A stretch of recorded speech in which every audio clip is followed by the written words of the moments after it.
أشهد أن لا إله إلا الله وحده لا شريك له وأشهد أن محمدا عبده ورسوله أما بعد فأعوذ بالله من الشيطان الرجيم بسم الله الرحمن الرحيم الحمد لله رب العالمين الرحمن الرحيم مالك يوم الدين إياك نعبد وإياك نستعين اهدنا الصراط المستقيم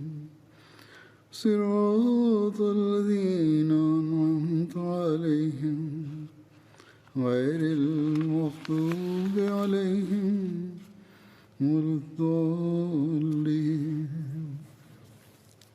Hazrat Amirul Mominin Mwenyezi Mungu amsaidie sana anasema siku hizi naendelea kueleza kuhusu hat Umar radhiyallahu ta'ala anhu. Leo pia nitaizungumzia mada hiyo hiyo. Hat Musleh Maud radhiyallahu ta'ala anhu anasema ya kwamba kuhusu hat Umar radhiyallahu anhu katika riwaya moja inapatikana ya kuwa kutokana na amri moja ya Mtume sallallahu alaihi wasallam, yeye alipowaondoa Mayahudi na Wakristo kutoka Yemen, yeye hakunyang'anya ardhi zao bali akazinunua. Kuhusu swala hilo akieleza zaidi anasema kwamba mashamba ya Yemen yaliyokuwa yakilimwa na Wakristo na Mayahudi yalikuwa ni ya serikali, na Hazrat Umar radhiyallahu anhu akayachukua mashamba yale kutoka kwa Mayahudi na Wakristo na akawaondoa nje ya Uarabuni. Sasa ardhi ile ilikuwa ni ya serikali na kikanuni serikali ilikuwa mliki wake. Hata hivyo yeye hakunyang'anya ardhi ile kutoka kwao bali akainunua. Hivyo imeandikwa katika Fathul Bari ambayo ni maelezo ya Bukhari, hadisi isemayo kwamba Yahya ibn Said anna Umara ajla ahla Najrana wal Yahuda wan Nasara washtara bayaza arzihim wa kurumahum. Yani Yahya bin Said anasimulia ya kwamba Hazrat Umar aliwaondoa washirikina na Mayahudi na Wakristo wa Najran kutoka kule na akanunua mashamba na bustani zao. Ni dhahiri kwamba ardhi ya Mayahudi haiwezi kuwa ardhi ushiri, kwani ikiwa ingekuwa ushiri basi muislamu fulani angekuwa mliki wake. Hivyo kusingetokea swala la kuinunua kutoka kwa Mayahudi, basi kwa yakini ardhi ile ilikuwa ni milki ya serikali kama inavyohesabiwa ardhi ya India. Lakini Hazrat Umar kwa kutumia msingi huo hakunyang'anya ardhi ile kutoka kwao bali akainunua. Huenda mtu fulani atasema kwamba ardhi ile haitakuwa khiraji wala ushiri bali itakuwa na aina yake nyingine, basi wazo hilo litakuwa ni la kipuuzi na litakuwa alama ya kutokujua sheria ya Kiislam. Hakuna ardhi nyingine katika Islam isipokuwa ushiri na khiraji, yani ardhi inayomilikiwa na serikali au ardhi inayomilikiwa na watu, labda iwe pori isiyo na mliki yeyote. Basi mashamba ya Mayahudi na Wakristo na washirikina wa Najran bila shaka yalikuwa ni mali ya serikali, yani khiraji, au hata kama yawe ushiri. Lakini katika hali zote mbili Hazrat Umar radhiyallahu anhu akawahisabu waliokuwa wanayalima kuwa wamiliki wa mashamba na kisha yale mashamba yakanunuliwa kutoka kwao.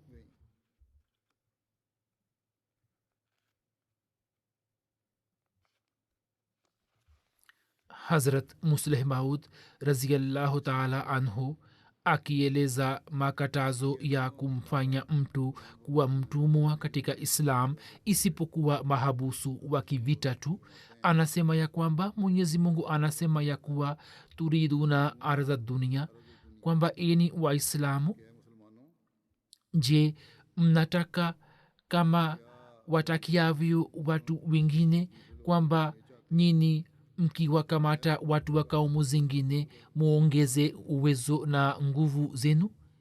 Wallahu yuridu lakhira, ilhali mwenyezi mungu hataki hivyo kwamba nyini muifuate dunia na muiangukie dunia, bali hupenda kwamba nyini muzifuate amri ambazo ziwe bora kwenu kama mwisho wenu, na katika akhira ziwe sababu za kupata razi ya allah. Na kwa ajili ya kupata razi ya allah na ili mwisho wenu uwe mzuri, amri hii ni bora kwenu kwamba nyini msimfanye yeyote kuwa mtumwa isipokuwa wafungwa wa vita wanaokamatwa vitani. yani katika islam hakuna rukhsa ya kumfanya mtu yeyote kuwa mtumwa isipokuwa wale wafungwa wanaokamatwa vitani. mwanzoni mwa islam amri hiyo ilikuwa inafuatwa kwa nguvu zote.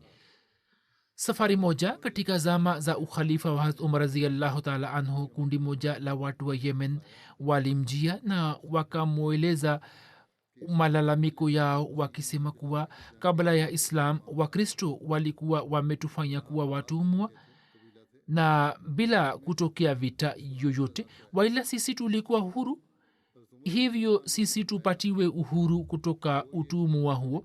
Hazrat Umar radhiyallahu anhu akasema, japokuwa tukio hilo limetokea kabla ya islam, lakini hata hivyo nitalipeleleza swala hilo, na ikithibitika kuwa mnachosema ni kweli, basi mara moja mtakombolewa, mtapatiwa uhuru.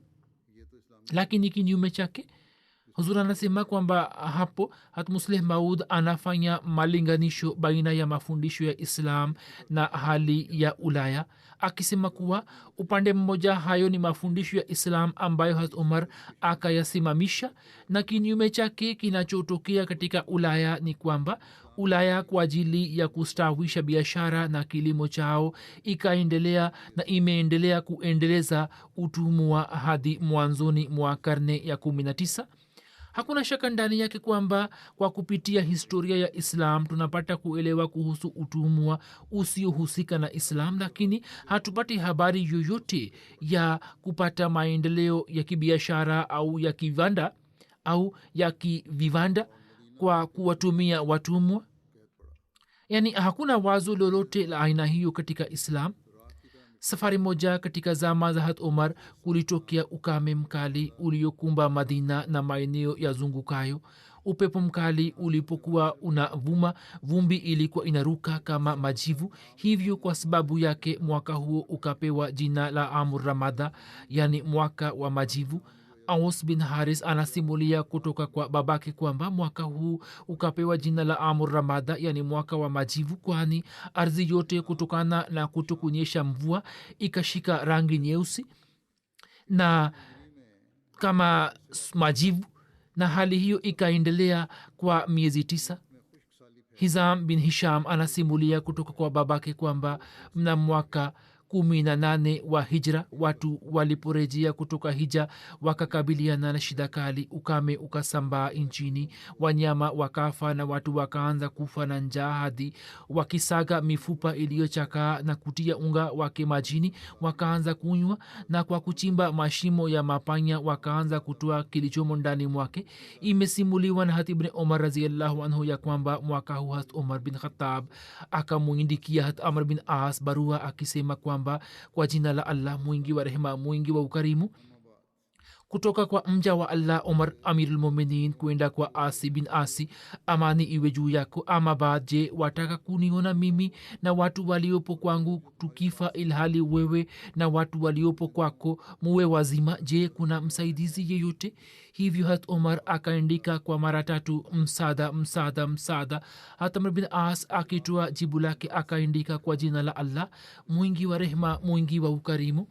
allah ambaye hakuna apasaye kuabudiwa isipokuwa yeye, barua hii ni kwa mja wake. Ama baad, msaada umefika kwako, subiri kidogo tu na kutumia msafara wa ngamia, ambao ngamia wake wa kwanza atakuwa amefika kwako na ngamia wake wa mwisho atakuwa karibu nami. Yani kutakuwa na msafara mkubwa na ngamia wengi sana. hata amr bin as mkuu wa misri akampelekea ngamia 1,000 waliosheheni nafaka na vyakula, na pia kulikuwa na samli na nguo zingine.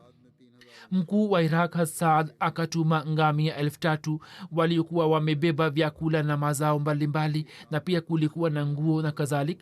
mkuu wa siria hat amir muavia akatuma ngamia 2,000 na vyakula na nguo.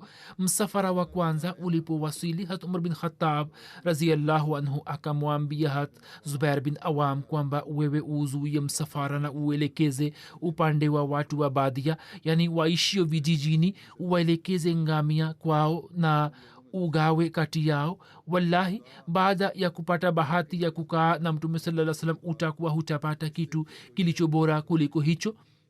na kwa kutumia magunia uwatengenezee blanketi ili wajifunike kwazo, na kwa ajili yao uchinje ngamia ili wale nyama na wapate mafuta yake. wewe usisubiri hadi waseme kwamba sisi tutangojea mvua. watu hawa watumie unga ili wapike na vingine wavitunze hadi mwenyezi mungu awalete wepesi. yaani kiasi fulani wapike na wale na kiasi fulani watunze. hat umar alikuwa anawaandalia chakula na mnadi wake alikuwa akiwatangazia akisema kwamba mtu apendaye kuhudhuria wakati wa chakula na anapenda kula basi aje hapa hapa, na mtu anayetaka kuja na kwenda nacho basi aje kukichukua na kwenda nacho nyumbani. hat umar alikuwa akiwalisha watu sarid. sarid ni chakula kinachotayarishwa kwa kutia vipande vya chapati katika mchuzi. kulikuwa na chapati na mchuzi wa zaituni uliokuwa ukipikwa katika masufuria makubwa. ngamia walikuwa wakichinjwa. hat umar pia alikuwa akila pamoja na watu wengine kama walivyokuwa wakila wao. abdullah bin zaid bin aslam anasimulia kutoka kwa babu yake aitwaye aslam ya kwamba hat umar akaendelea kufunga saumu katika zama za mwaka wa majivu. wakati wa jioni chapati ilikuwa ikiletwa kwa hat umar iliyokuwa ikichanganywa katika mafuta ya zaituni. siku moja watu wakachinja ngamia na kuwalisha watu wao, wakaweka sehemu nzuri kwa ajili ya hat umar. sehemu ile ilipoletwa kwa hat umar iliyokuwa nyama ya maini na nundu. hat umar akawauliza nyama hiyo imetoka wapi. akaambiwa kwamba ewe amirulmuminin, nyama hiyo ni ya ngamia tuliokuwa tumechinja leo. hat umar akasema ni jambo la kusikitika, na mimi nitakuwa msimamizi mbaya kiasi gani ikiwa ni ile sehemu yake iliyo nzuri na niwalishe watu sehemu iliyo mbaya. chukueni bakuli hiyo na nileteni chakula kingine. hapo chapati na mafuta ya zaituni ikaletwa. hat umar akatengeneza tharid mwenyewe na kisha akamwambia mtumishi wake kwamba ewe yarfa, uwe na bahati njema, bakuli hiyo uwapeleke watu wa samak. samak pia ilikuwa bustani ya mitende iliyokuwa karibu na madina ambayo hat umar alikuwa mliki wake na yeye alikuwa ameitoa wakfu. akasema kwamba sikuwapa chochote kwa siku 3 na nafikiri wao watakuwa na njaa, hivyo nenda uwapatie hicho. imesimuliwa na hat ibn umar raziallahu anhu ya kwamba katika zama za ukame hat umar raziallahu anhu alifanya kazi mpya ambayo ni kwamba yeye akiwasalisha watu sala ya isha alikuwa akiingia nyumbani na alikuwa anaendelea kuswali hadi sehemu ya mwisho ya usiku. kisha alikuwa akitoka nje na kuizunguka madina. usiku mmoja wakati wa kula daku nikamsikia akisema kwamba allahumma la tajal halaka ummate muhammadin ala yadaya, ewe allah usiuingize umati wa muhammad katika maangamizo kwa mikono yangu. muhammad bin yahya bin haban anasimulia kwamba katika siku za ukame safari moja hat umar akaletewa chapati iliyokuwa imechanganywa katika mafuta na mchuzi. hat umar akamwita mbedui mmoja ambaye akaanza kula pamoja naye haraka haraka. Hapo hat umar akasema, akamwambia kwamba jinsi unavyokula inaonekana kwamba hujawahi kuona mchuzi na mafuta. Ye akasema, ni kweli sijala samli wala zaituni tangu siku nyingi na sijamwona mtu yeyote akivila. hat umar kwa kusikia hilo akaala kiapo kwamba yeye hataonja nyama wala mchuzi hadi watu wapate hali bora kama walivyokuwa nayo zamani. ibn taus anasimulia kutoka kwa baba yake kwamba hat umar hakula nyama wala samli hadi watu wakapata hali bora, na kwa sababu ya kutovila vitu hivi tumbo lake lilikuwa likinguruma. hat umar alikuwa akiona tumbo lake na kusema kwamba wewe endelea kunguruma, wallahi hutapata chochote mpaka watu wapate hali bora na waanze kula kama walivyokuwa wakila zamani. ayaz bin khalifa anasema kwamba mimi katika mwaka wa ukame nikamwona hat umar rangi yake ilikuwa imebadilika kuwa nyeusi, ila hali hapo kabla rangi yake ilikuwa nyeupe. tulikuwa tukisema kwamba hiyo imekuwaje. hapo msimuliaji akatuambia kwamba hat umar alikuwa mtu mwarabu, yeye alikuwa anatumia samli na maziwa. watu walipokumbwa na ukame yeye akajiharamishia vitu hivi hadi watu wapate hali bora. hat umar alikuwa akila chakula pamoja na mafuta, na kwa sababu yake rangi yake ikabadilika, na pale alipoacha kula rangi yake ikabadilika zaidi. usama bin zaid bin aslam amesimulia kutoka kwa babu yake akisema kwamba tulikuwa tunasema ya kuwa ikiwa allah asipoondoa ukame hat umar asije akafa katika huzuni na ghamu ya waislamu. zaid bin aslam anasimulia kutoka kwa baba yake ya kwamba katika zama za ukame watu walitoka warabuni kotekote na wakaja madina. hat umar alikuwa amewaamrisha watu kuwaandalia maandalizi na kuwalisha chakula. hat umar alikuwa amewateua watu mbalimbali katika kila kona ya madina ambao kila siku jioni walikuwa wakija na kumpasha habari zote. habari za aina zote zilikuwa zinaletwa kwake. mabedui walikuwa wamekuja kustawi katika maeneo mbalimbali ya madina. usiku mmoja watu walipomaliza kula, hat umar akasema kwamba muwahisabu watu waliokula pamoja nasi. hivyo walipohisabiwa idadi yao ikawa takriban 7,000. kisha akasema wasiojia muwahisabu vile vile na pia muwahisabu wagonjwa na watoto. walipohisabiwa idadi yao ikawa 40,000, na baada ya siku chache idadi hiyo ikazidi zaidi. na hisabu ilipopigwa tena watu waliokuwa wakila pamoja naye idadi yao ikawa 10,000 na idadi ya wengine ikafikia 50,000. zoezi hilo likaendelea hadi mwenyezi mungu akanyesha mvua. mvua iliponyesha nikamwona hat umar akawaamrisha watendaji wake kwamba wafanye maandalizi ili watu warejee makwao na pia wawapatie nafaka na vipando. msimuliaji anasema nikaona kwamba hat umar mwenyewe alikuwa akija kuwasindikiza watu. hali ilipobadilika na kwa sababu katika ukame watu kutokana na njaa walikuwa wamekuja kwake na walikuwa wanapatiwa chakula, na hali ilipobadilika na mvua zikaanza kunyesha, hapo akawaambia watu kwamba sasa murejee na chapeni kazi na fanyeni kilimo katika mashamba yenu. katika historia ya tabri kuhusu kumalizika kwa ukame huo imeendikwa hivi kwamba mtu mmoja aliona ndoto ambamo mtume saa salam akawaelekeza kufanya maombi. hapo hat umar akawatangazia watu kwamba sala ya kuomba mvua itasaliwa. hat umar akasema shida imeshafikia kileleni na sasa mungu akijalia inakaribia kuisha. kaumu iliyopata uwezo wa kuomba dua ielewe kwamba shida yao imewatoka. hat umar akawaindikia magawana wa miji mingine akisema kwamba nyinyi musali sala ya kuomba mvua kwa ajili ya madina na watu waishio pembezoni mwake, kwani wamekumbwa na shida kali. hat umar akawakusanya waislamu katika medani na akaja na hat abbas, kisha akatoa hutuba fupi na akasalisha sala, kisha akaketi na akaanza kuomba dua akisema allah allahumma iyaka nabudu wa iyaka nastain allahumma ighfir lana warhamna warzi anna. Ewe allah, wewe ndiwe twakuabudu na tunaomba msaada kutoka kwako. Ewe allah, utusamehe na uturehemu na uturizie.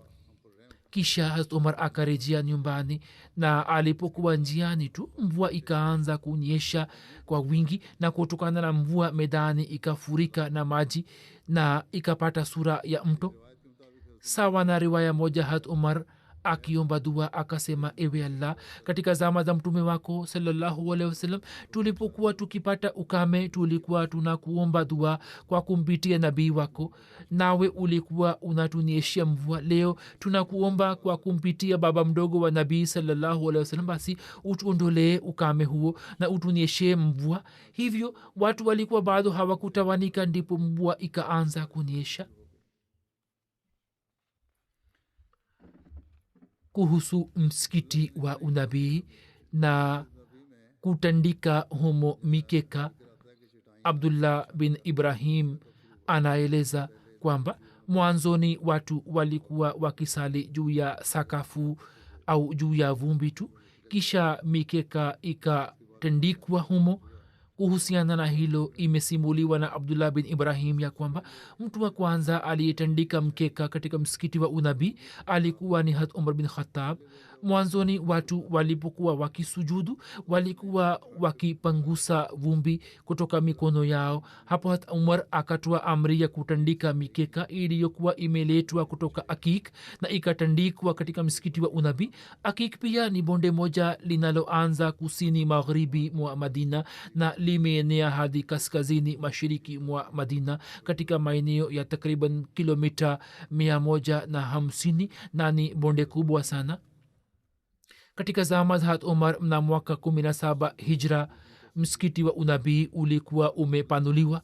Hazrat Abdullah bin Umar anasimulia kwamba katika zama za mtume sallallahu alaihi wasallam msikiti wa unabii ulikuwa umejengwa kwa matofali mabichi ambao paa yake ilikuwa imetengenezwa na matawi ya mitende na majani, na mashina ya mitende yalikuwa yametumika kama nguzo zake. Hata Abubakar Siddiq radhiyallahu anhu hakubadilisha sura yake na hakufanya upanuzi wowote. Hazrat Umar akaujenga upya na akaupanua, lakini hakubadilisha sura au ramani yake. Akaupanua kwa msingi ule ule wa zamani, ambapo paa yake ikabaki kama ilivyo, yani paa ya majani ya mitende, isipokuwa nguzo zake akazibadilisha na kuziweka nguzo za mbao. Hazrat Umar na mwaka 17 wa hijra akamaliza ujenzi wa msikiti wa unabii chini ya usimamizi wake, na baada ya utanuzi huo eneo la msikiti likazidi kutoka mita 50 kwa 50 likawa mita 70 kwa 60. Riwaya hiyo inabaini kwamba katika zama za Abubakar Siddiq msikiti wa unabii ukaendelea kuwa na sura yake ile ile iliyokuwepo katika zama za mtume sallallahu alaihi wasallam, isipokuwa Umar alipofanya upanuzi wake msikiti huo ukapata wasaa wa kutosha. Imesimuliwa na Abu Said Khudri ya kwamba Hazrat Umar akatoa amri kwamba msikiti wa unabii ujengwe upya na tufanye mpango ili watu wasipate taabu katika mvua, isipokuwa tusijiingize katika mambo ya ufahari na anasa, kwani mambo hayo yanaleta shida kwa binadamu. Hazrat Umar hakufanya israfu na akaujenga msikiti wa unabii kwa msingi ule ule kama ulivyokuwa katika zama za mtume sallallahu alaihi wasallam. Wakati wa kufanya upanuzi wa msikiti akalazimika kununua nyumba zilizokuwa zimepakana na msikiti ambazo zilikuwepo kaskazini, kusini na magharibi mwa msikiti. Baadhi ya watu wakatoa wakfu ardhi zao na nyumba zao, ama baadhi yao Hazrat Umar akatumia njia nyingine na akanunua nyumba zao na akaziingiza katika eneo la msikiti. Katika zama za Hazrat Umar sensa ilianza kufanywa na nizamu ya kuandaa orodha ya watu ili wapatiwe vyakula pia ikaanza. Kuhusiana na hilo Hazrat Musleh Maud radhiyallahu anhu ameandika akisema ya kwamba kivipi na kwa njia gani nizamu ya serikali ya Kiislam ilivyokuwa ikiendeshwa na kuna mambo gani mapya yaliyoanza. katika mambo ya uongozi. Huzur anaandika ya kwamba mtume sallallahu alaihi wasallam mara baada ya kufika Madina, kazi ya kwanza aliyokuwa ameifanya ni kwamba aliwafanya watu wenye mali kuwa ndugu na ndugu za watu wasio na mali. Ansar walikuwa na mali na wahajiri hawakuwa na mali. Mtume sallallahu alaihi wasallam akaweka udugu baina ya wahajiri na ansar na akamuunganisha mtu asiye na mali na mtu mwenye mali. Na katika swala hilo baadhi ya watu wakaonyesha utii kiasi hiki kwamba pamoja na kugawa mali, wengine waliokuwa na wake wawili wakawaomba ndugu zao wakisema kwamba wao wako tayari kutoa talaka kwa mke mmoja na ndugu zao wanaweza kumua. Huo ulikuwa mfano wa kwanza wa usawa uliostawishwa na mtume sallallahu alaihi wasallam katika Madina, kwani msingi wa utawala ulikuwa umewekwa katika Madina. Katika zama zile watu hawakuwa na mali nyingi, hivyo kulikuwa na njia moja tu, kwamba tajiri aunganishwe na maskini ili kila mmoja aweze kupata chochote chakula. Kisha katika vita moja mtume sallallahu alaihi wasallam akaitumia njia hiyo hiyo, ijapokuwa akabadilisha sura yake. Katika vita moja mtume sallallahu alaihi wasallam akapata taarifa kwamba baadhi ya watu wamekosa chakula, na kama kipo basi ni kadogo sana, ilhali wapo wengine ambao wana vyakula vya kutosha. Mtume sallallahu alaihi wasallam kwa kuona hali hiyo akasema kwamba kila mmoja aje na kitu alicho nacho na vitu vyote vijumuishwe sehemu moja. Hivyo vitu vyote vikaletwa na mtume sallallahu alaihi wasallam akampangia kila mtu chakula chake, na hapo pia njia ile ile ikatumika kwamba wote wapatiwe chakula. yaani katika hali nzuri watu wakaendelea kula katika maeneo yao, lakini hali ilipobadilika na ikatokea njaa, hapo mtume akasema kwamba sasa hamna ruksa ya kula katika maeneo mbalimbali, bali kila mmoja atapewa chakula kutoka sehemu moja. Na uamuzi wake huo ulikuwa umetokana na hali halisi, wala haikuwa nadharia ya ujamaa au ukomunisti iliyokuwa imestawishwa. Maswahaba wanasema kwamba sisi tukafuata amri ya mtume sallallahu alaihi wasallam kwa nguvu zote, hadi tukiwa na tende moja tu tulikuwa tunaona kwamba ni hiana kuila peke yetu. Hivyo kila kitu tulichokuwa nacho tulikuwa tunakikusanya katika sehemu moja, na ndipo kila mtu alikuwa anapatiwa kwa usawa wote. Huo ni mfano wa pili alioonyesha mtume sallallahu alaihi wasallam pale ambapo hali ilikuwa tete. Kisha hali ikabadilika na Mwenyezi Mungu akaifungulia Islam milango ya hazina zake, lakini kutokana na matakwa ya Allah nizamu pana ikaanza kufanya kazi baada ya mtume sallallahu alaihi wasallam, ili watu wasije wakasema kwamba hiyo ilikuwa sifa ya mtume sasa pekee na mtu mwingine hawezi kuianzisha. Utajiri ulipopatikana, nizamu ya zamani ikarejea tena, na jinsi Mwenyezi Mungu alivyofanya mpango wa kuianzisha nizamu, Huzur anaandika kwamba upande mmoja Mwenyezi Mungu kwa kumpitia mtume sallallahu alaihi wasallam akastawisha mfano mmoja, na upande wa pili mara baada ya kufika Madina Maansar wakatoa mali yao kwa ajili ya wahajiri. Wahajiri wakasema, sisi hatuko tayari kupokea mali yenu bure, hivyo sisi tutafanya kazi katika mashamba yenu kama wakulima, na sehemu yenu kutoka mazao tutawapatieni. Lakini hiyo ilikuwa nia ya wahajiri tu walioionyesha, ijapokuwa Ansar hawakuonyesha wasiwasi wowote katika kuwapatia mali yao. Hilo ni kama serikali itoe vyakula na mtu fulani asipokee vyakula. Katika hali hiyo serikali haitalaumiwa na itasemwa kwamba serikali imewapangia wote vyakula. Hapo ni juu ya mtu kwamba achukue au asichukue. vivyo hivyo ansar wakatoa mali yao ilhali baadhi ya wahajiri hawakupokea. Ilmuradi mtume saa salam alikuwa ameanza kufanya kazi hii katika maisha yake hadi mfalme wa bahrain aliposilimu. Mtume saa salam akamwamrisha kwamba katika nchi yako watu wasio na mashamba ya kujikimu wewe uwapatie dirhamu 4 na nguo kwa ajili ya kujikimu ili wasiwe na njaa. kisha baada yake waislamu wakajaaliwa utajiri. Kwa kuwa idadi ya waislam ilikuwa ndogo na utajiri ulikuwa mwingi, hivyo hawakuona haja ya kutumia kanuni mpya, kwani shabaha ilikuwa inatimia. Usuli ni kwamba wakati wa hatari kanuni inaanza kufuatwa, na katika hali ya kawaida ni juu ya serikali kwamba ianze au isianze. Sasa jambo lenyewe ni kwamba baada ya mtume sallallahu alaihi wasallam jinsi nizamu hiyo ilivyoanza, Musleh Maud radhiyallahu ta'ala anhu anasema kwamba mtume sallallahu alaihi wasallam alipofariki dunia na waislamu wakaanza kuenea na kusambaa katika kona mbalimbali za dunia, wakati ule mataifa mengine pia yakaingia katika Islam. Watu wa Arabu walikuwa na hali fulani ya kaumu au kundi moja, nao walikuwa wanauzingatia usawa kati yao. Islam ilipofika katika maeneo mbalimbali na mataifa tofauti yakaanza kuingia katika Islam, hapo nizamu ya kuwapatia chakula ikawa ngumu.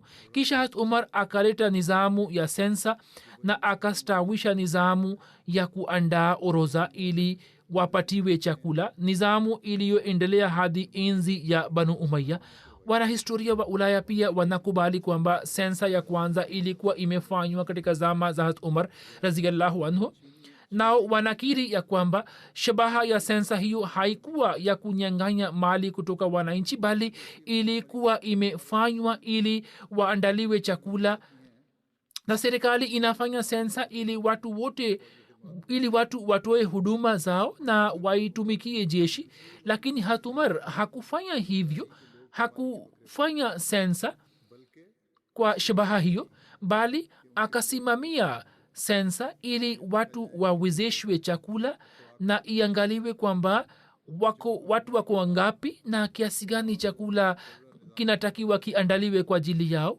Hivyo baada ya kumaliza sensa watu wote walikuwa wanapatiwa chakula chini ya nizamu maalum, na kwa ajili ya mahitajio yao mengine walikuwa wanapatiwa hela kwa mwezi.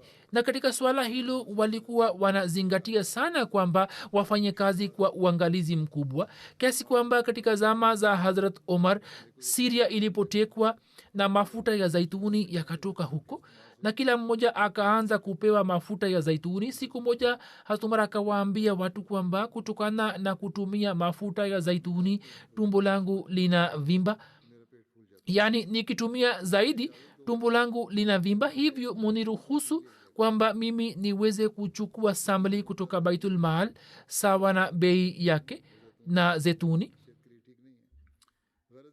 Ilmuradi hiyo ilikuwa hatua ya kwanza iliyochukuliwa katika Islam kwa ajili ya kutimiza mahitaji ya watu, na ni dhahiri kwamba nizamu hiyo ikianza ikistawishwa, basi hakutakuwa na haja ya nizamu nyingine, kwani kuhusu mahitaji ya nchi nzima serikali ndiyo itakayowajibika na kula kwao na kunywa kwao na masomo na matibabu yao na ujenzi wa nyumba zao. Kila kitu kitakuwa juu ya serikali ya Kiislam, na ikiwa mahitaji hayo yatakuwa yametimizwa, basi hakutakuwa na haja ya bima yoyote.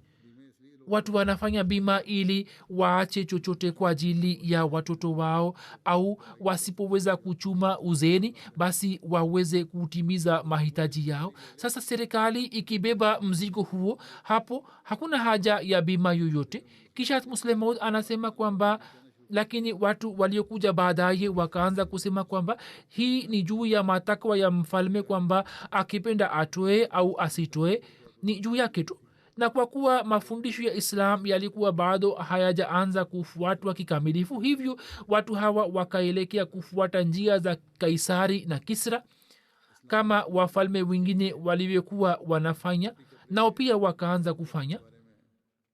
Musleh Maud raziallahu anhu akizungumzia swala la kumwezesha kila mwananchi wa serikali ya kiislam awe na chakula na nguo anasema kwamba serikali ya kiislam ilipopata mamlaka juu ya mali ikamwandalia kila mtu chakula na nguo hivyo imeelezwa kwamba katika zama za umar raziallahu anhu nizamu ilipokamilika basi wakati ule chini ya mafundisho ya islam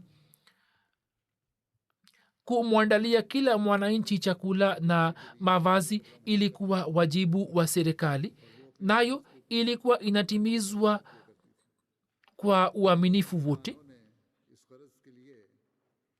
na hat umar raziallahu anhu akaanzisha nizamu ya kufanya sensa na akaandaa madaftari na majina ya watu yalikuwa yanaandikwa humo waandishi wa ulaya pia wanakiri kwamba kama ilivyoelezwa hapo kabla kwamba sensa ya kwanza ilikuwa imefanywa na hat umar raziallahu anhu na ndiye aliyeanzisha nizamu ya kutunza majina ya watu kwenye madaftari na shabaha ya kufanya sensa ilikuwa ni ya kumwezesha kila mwananchi chakula na nguo na ilikuwa wajibu wa serikali kwamba iwe na elimu na iwe na hisabu kwamba katika nchi watu ni wangapi leo inasemwa kwamba urusi umewaandalia watu maskini chakula na mawazi ilhali kwa mara ya kwanza nizamu ya aina hiyo ya kiuchumi ilikuwa imeanzishwa na islam na katika zama za umar raziallahu anhu majina ya watu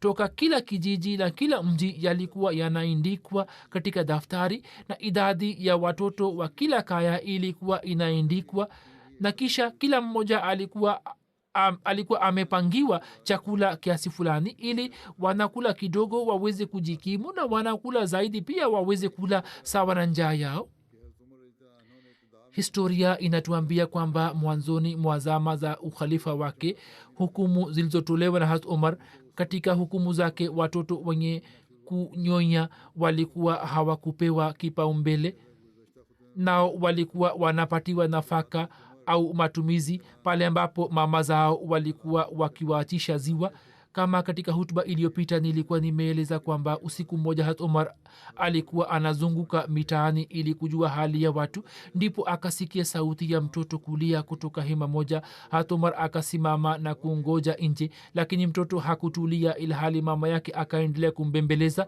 ili alale muda mwingi ukapita juu yake ndipo umar akaingia ndani ya hema na akamwambia mama huyo kwamba kwa nini humnyonyeshi mtoto wako angalia analia kwa muda mrefu mama huyo hakumtambua na akaelewa kwamba huyu ni mtu mwingine akajibu kwamba je hujui kwamba umar ameamua kwamba mtoto mwenye kunyonya asipatiwe chakula sisi ni maskini na tunajikimu kwa taabu mimi nimeachisha kumnyonyesha mtoto huyo ili kutoka baitulmal niweze kupata matumizi yake sasa ikiwa analia basi amlaumu umar ambaye ndiye sababu ya kulia kwake hata umar akarejea na alikuwa anajisemea akiwa njiani kwamba umar hujui kwamba kwa kanuni hiyo ni watoto wangapi ambao umewaachisha maziwa na umewafanya kuwa dhaifu sasa unawajibika kisha akaja katika store na akafungua mlango na akabeba gunia la nafaka juu ya mgongo wake mtu fulani akasema nipatie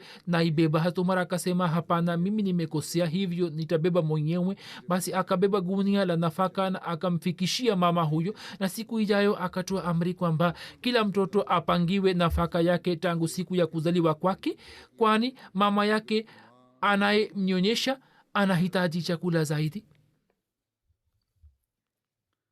kisha hat musleh maud raziallahu anhu anasema kwamba islam ndio dini iliyosimamisha haki za uraia kwa mujibu wa islam serikali ndiyo inayowajibika kuhusu chakula makazi na mavazi ya kila mwananchi na islamu ndiyo iliyoanzisha kanuni hiyo kwa mara ya kwanza sasa serikali zingine zinaifuata kanuni hiyo lakini si kwa masharti yote bima zinafanywa na pensheni zinatolewa lakini kanuni hii isemayo kuwa katika ujana na uzee serikali ndiyo inayowajibika kuhusu chakula na mawazi ya mtu hakuna dini iliyoeleza usuli hiyo kabla ya islam serikali za dunia zinafanya sensa ili ziweze kukusanya kodi au ziweze kujua kwamba ni vijana wangapi wanaweza kuungana na jeshi. Lakini sensa iliyofanywa na hat umar raziallahu taala anhu ilikuwa na shabaha ya kumwezesha kila mtu chakula na nguo, na si kwa ajili ya kukusanya kodi au kwa ajili ya kujua kwamba wakati wa haja tutapata vijana wangapi kwa ajili ya jeshi, bali shabaha ya sensa ilikuwa ya kuwapatia watu wote chakula na mavazi. Na hakuna shaka ndani yake kwamba katika zama za mtume saa salam pia sensa moja ilikuwa imefanywa, lakini wakati ule waislamu walikuwa hawakupata mamlaka. Hivyo shabaha ya sensa ile ilikuwa ni kujua idadi ya waislamu tu, na sensa ya kwanza iliyofanywa katika serikali ya kiislam ilikuwa imefanywa katika zama za hat umar, na ilikuwa imefanywa ili kila mmoja apatiwe chakula na mavazi. Hilo ni swala nyeti ambalo linaleta amani duniani kote. Kusema kwamba leteni ombi lako, leti ombi lako na sisi tutatafakari juu yake, kila mtu hawezi kuvumilia, ghera yake haiwezi kuvumilia kwamba alete ombi halafu watu watafakari juu ya ombi lake. Hivyo islam imepanga usuli hii kwamba chakula na mawazi ni juu ya serikali, na kila tajiri na maskini atapewa, hata kama mtu awe tajiri kiasi gani. Asipopenda kutumia juu ya zati yake, anaweza kumpatia mwingine mwenye haja, ili mtu yote asifikiri kwamba yeye anazarauliwa. Kile ambacho matajiri watapewa sasa, ikiwa watu matajiri ni wacha Mungu, basi badala ya kutumia juu ya nafsi zao wanaweza kuwapatia wengine. Katika enzi ya hat umar nchi zikagawanywa katika majimbo. Mna mwaka 20 wa hijra nchi zikagawanywa katika majimbo 8 ili mambo ya uongozi yafanywe kwa urahisi. Namba 1 Makka, 2 Madina, 3 Syria, 4 visiwa, 5 Basra, 6 Kufa, 7 Misri na 8 Palestina.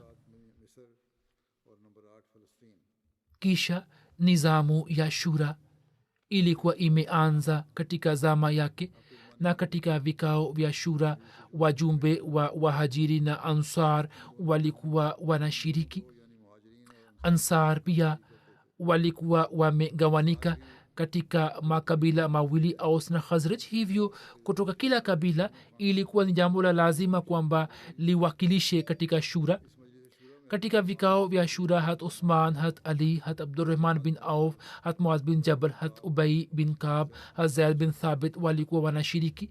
Njia iliyokuwa inatumika ya kufanya kikao ni kwamba mnadi moja alikuwa anatangaza kwamba assalatu jame, yani watu wote waje kujumuika kwa ajili ya swala.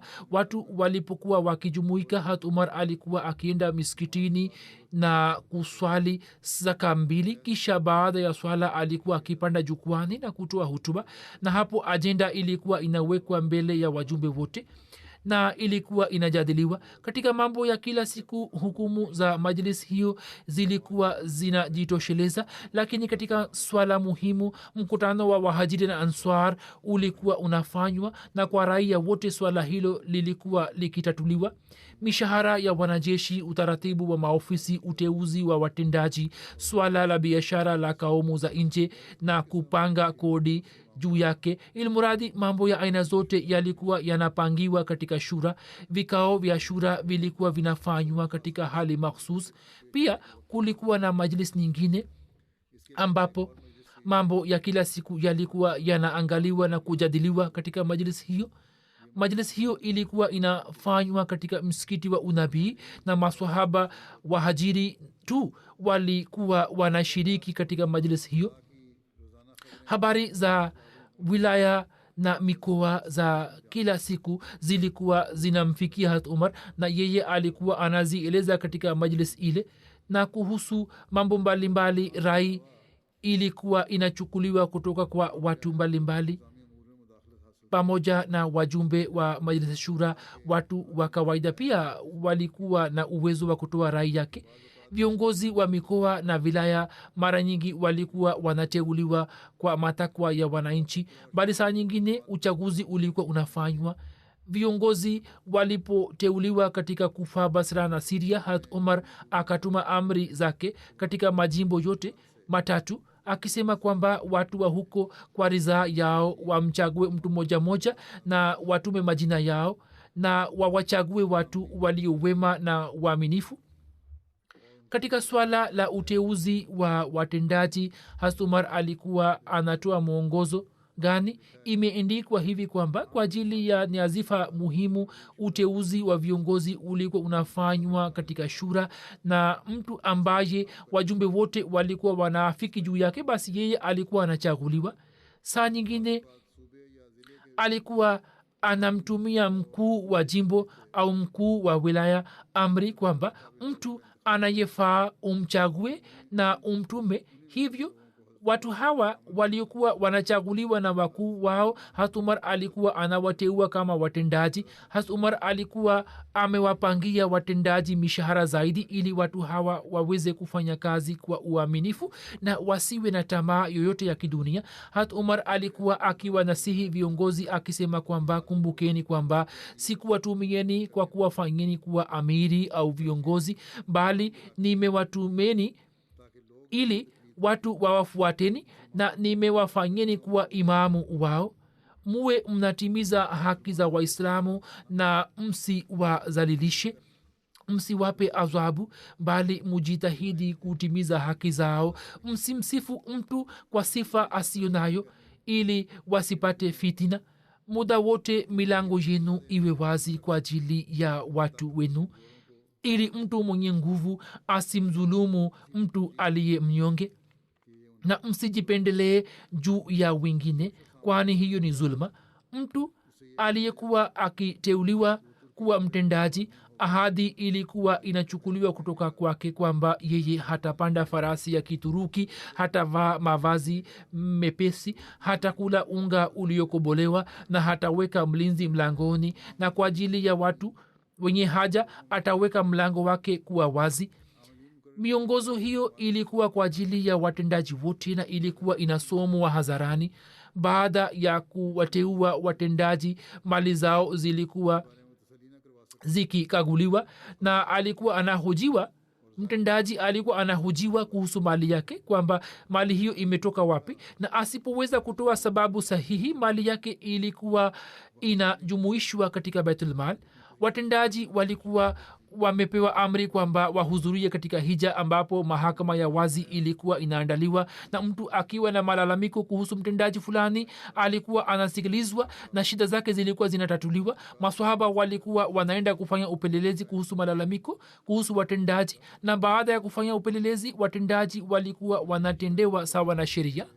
Musleh Maud akieleza kuhusu mtazamo wa Hazrat Umar juu ya watendaji, anaandika tukio moja akisema kwamba watu wa Kufa walikuwa na tabia ya kuasi, na muda wote walikuwa wanalalamika kuhusu maafisa wao kwamba mtu fulani ni mtu wa aina fulani na mtu fulani ana kasoro fulani.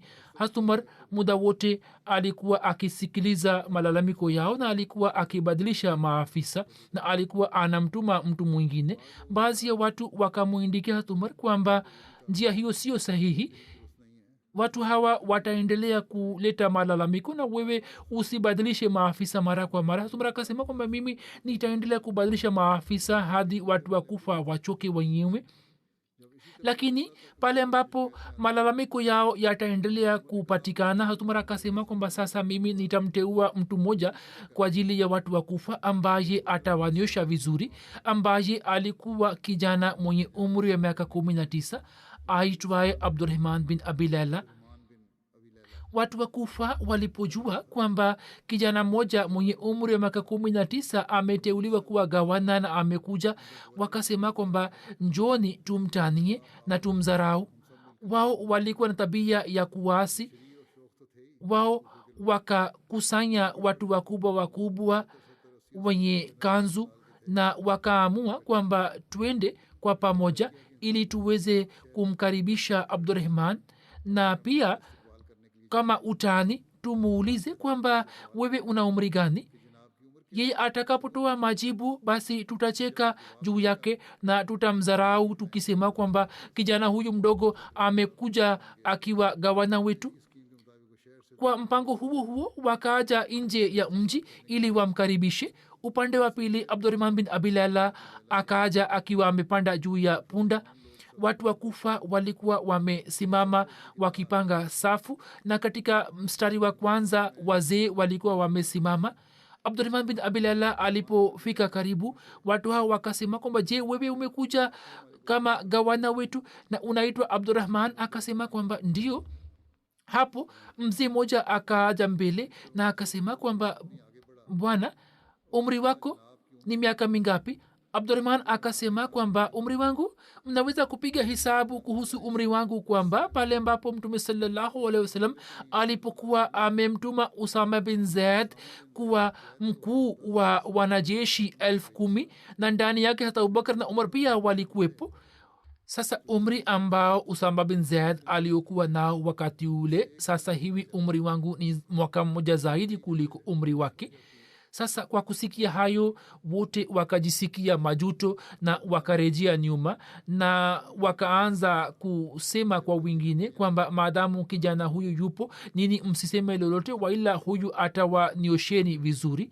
hivyo kijana huyo akaendelea kuwa gawana wao kwa muda mrefu na watu wa kufa hawakuweza kusimama mbele yake. kisha nizamu ya ukusanyaji wa kodi, hatuma raziallahu taala anhu baada ya kutokea ushindi wa iraq na siria akaelekeza upande wa nizamu ya kukusanya kodi na pia ardhi zilizokuwa zimenyanganywa na wafalme kutoka wenyeji. yeye akawarudishia ardhi zao na pia akatoa amri kwamba waarabu wamesambaa katika nchi hizi hawatafanya kilimo, yaani waarabu hawatashughulikia kilimo. na kulikuwa na faida yake kwamba kuhusu kilimo wenyeji walikuwa na uzoefu wake na waarabu walikuwa hawajui kuhusu uzoefu huo. wenyeji walikuwa na njia yake ya kufanya kilimo, hivyo alikuwa ametoa amri kwamba walitoka nje hawatafanya kilimo bali wenyeji ndio watakaofanya kilimo. kabla ya islam khiraj ilikuwa inachukuliwa kutoka kwa watu kwa nguvu. hasa umar baada ya kupanga kanuni za kukusanya khiraj akailainisha njia ya kukusanya khiraj. alikuwa anawajali sana zimi. wakati wa kukusanya khiraj alikuwa anauliza kwamba mtu asiji akaonewa, na alikuwa anawajali parsi na wakristo na alikuwa anaomba rai yao na alikuwa anajali rai yao kwa ajili ya kilimo na maendeleo yake. Hazrat Umar alikuwa amesema kwamba mtu atakayestawisha ardhi fulani, ardhi ile itakuwa mali yake, na kwa ajili yake muda wa miaka 3 ikawekwa. mito ikaanzishwa, idara ya umwagiliaji itaanzishwa iliyokuwa inashughulikia mambo ya kuchimba mito ili kilimo kiweze kupata hali bora. huzur anasema kwamba hizi ni kazi chache ambazo nimeziweka mbele yenu, lakini habari za Hazrat Umar bado zinaendelea, nitazieleza katika siku za usoni. napenda kutangaza tangazo moja, nalo ni kwamba Ahmadiyya Encyclopedia imetengenezwa leo, itazinduliwa rasmi. idara ya archive na research center ya makao makuu imeitengeneza. muda fulani uliopita walikuwa wameanza kufanya kazi hii, na sasa kwa fadhila na msaada wa allah tovuti hii iko tayari kwa ajili ya wanajumuiya. kwa kupitia mtandao mtu anaweza kufikia tovuti hii kwa kutumia www.ahmadipedia.org. humo kwa ajili ya kutafuta mambo mbalimbali homepage itafunguka. njia ya kuifikia tovuti hii ni rahisi sana. vitabu vya jumuiya, matukio mbalimbali, itikazi za jamaat na mambo mengine yamewekwa humo, na pia link mbalimbali zimewekwa humo ili mtu aweze kupata urahisi wa kupata elimu mbalimbali, na pia mtu ataweza kupata faida kutoka links hizi kwamba watu watakaotumia tovuti hii wataweza kufikia tovuti zingine za jumuiya vile vile na wataweza kunufaika na magazeti na majarida mbalimbali.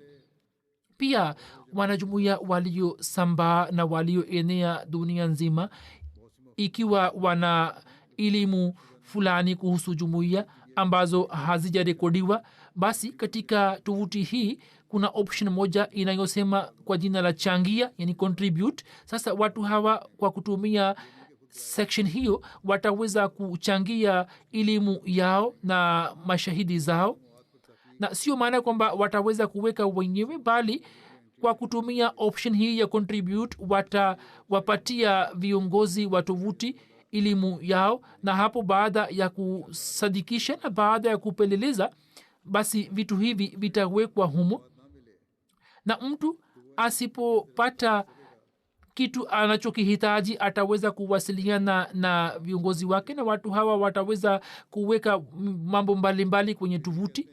Kisha wanasema kwamba kwa kuwa tumeweka mambo yote baada ya kusadikisha, lakini ikiwa kuna mtu ambaye anaona kwamba mambo yaliyowekwa ni kinyume cha elimu yake, anaweza kutupatia ushahidi ili tuweze kufanya tahakiki zaidi na tuweze kuweka vitu ambavyo ni sahihi zaidi.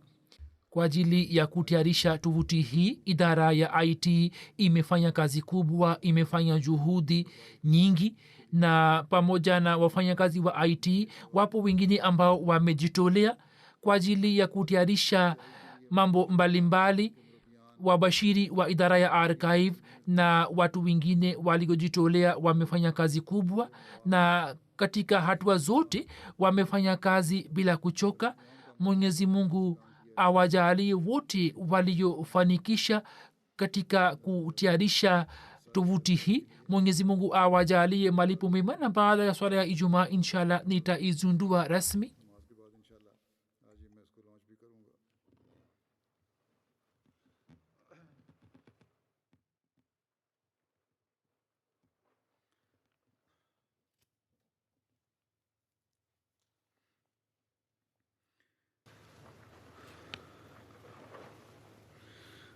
Alhamdulillah, alhamdulillah, nahmaduhu wa nasta'inuhu wa nastaghfiruhu wa nu'minu bihi wa natawakkalu alayhi wa na'udhu billahi min shururi anfusina wa min sayyiati a'malina.